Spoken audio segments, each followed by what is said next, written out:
So I see a lot of handguns coming in from manufacturers these days that have these on them, front slide serrations. And I also see a lot of users, particularly on Instagram, taking their guns that don't come with them from factory and adding them after factory. And today I wanted to talk about our perspective on why we think that this is a silly idea. Disclaimers. Today for this demonstration we're going to be using the Canik TP9 SFX. There's nothing mechanically wrong with this firearm except for the part where it has front slide serrations on it, but it just so happens to be the only gun in my arsenal that has front slide serrations, and they come from the factory. Disclaimer number 2. If you've had proper professional firearms training and you've practiced that training hard enough, long enough, at least I would hope that you would come to the same conclusions that we're going to come to here today. I'm just trying to save you guys a little bit of a shortcut. You can shoot the messenger if you so choose, but this is just my opinion.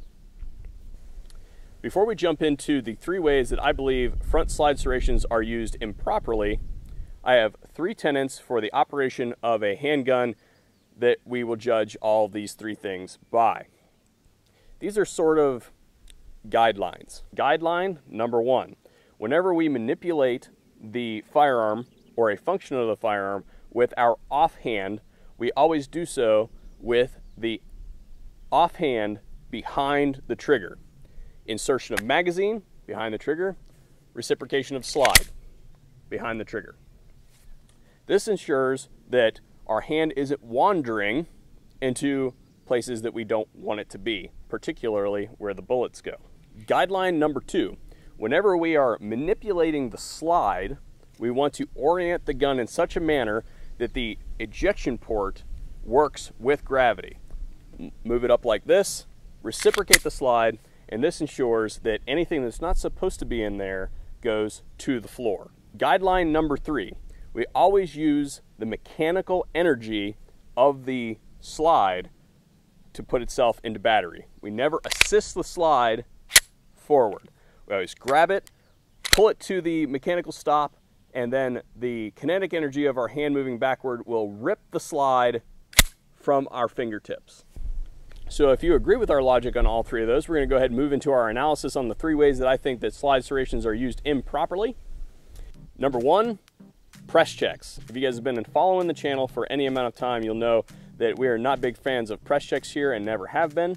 For those of you who are not following, press check, pull the slide slightly to the rear, look down, there's a gap.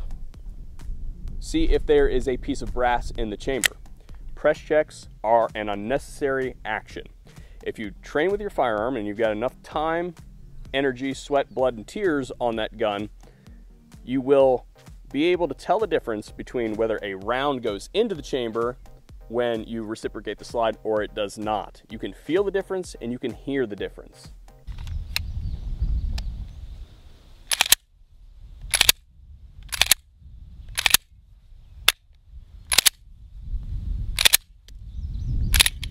Second of all, press checks are a good way to induce a user-generated malfunction on an otherwise already operational firearm.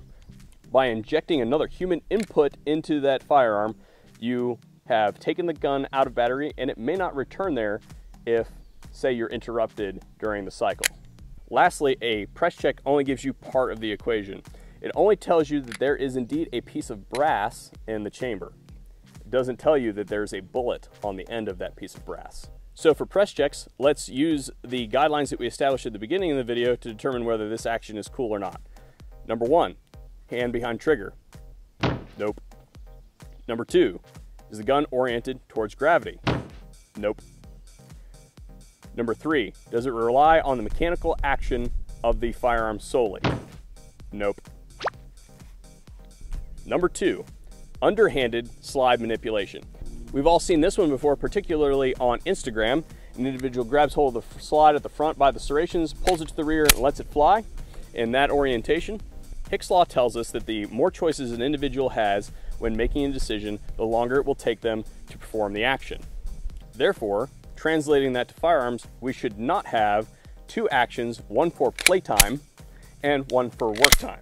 Remember, the brain is always on record. So for underhand slide manipulation, let's check the guidelines and see where this one stacks up.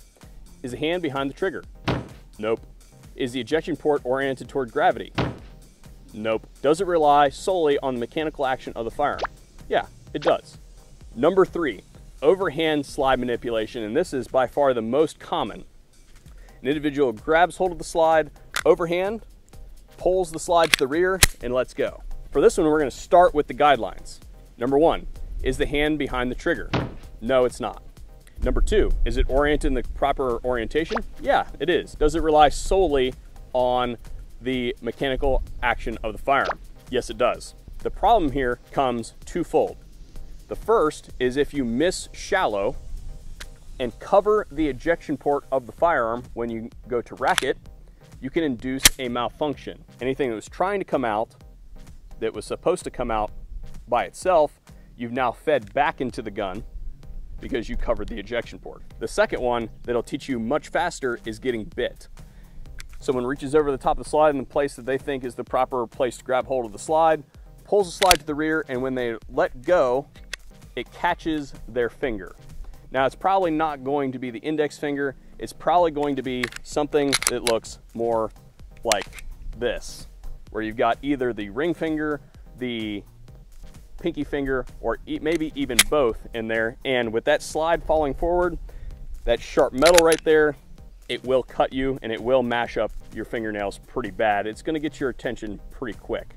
This can also induce a malfunction because now you've got things that aren't supposed to be in there, your digits, in the operation mechanism of the firearm.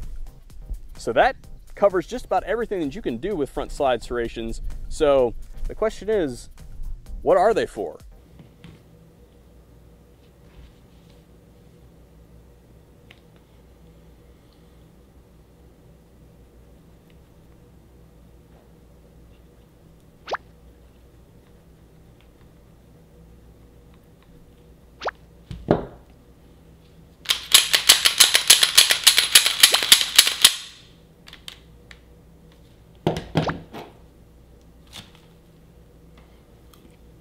Gotcha. Just kidding, guys. Front slide serrations, at least in my mind, are an aesthetic feature. They look cool on the front of the gun. I don't think that anybody would argue that this gun doesn't look cool.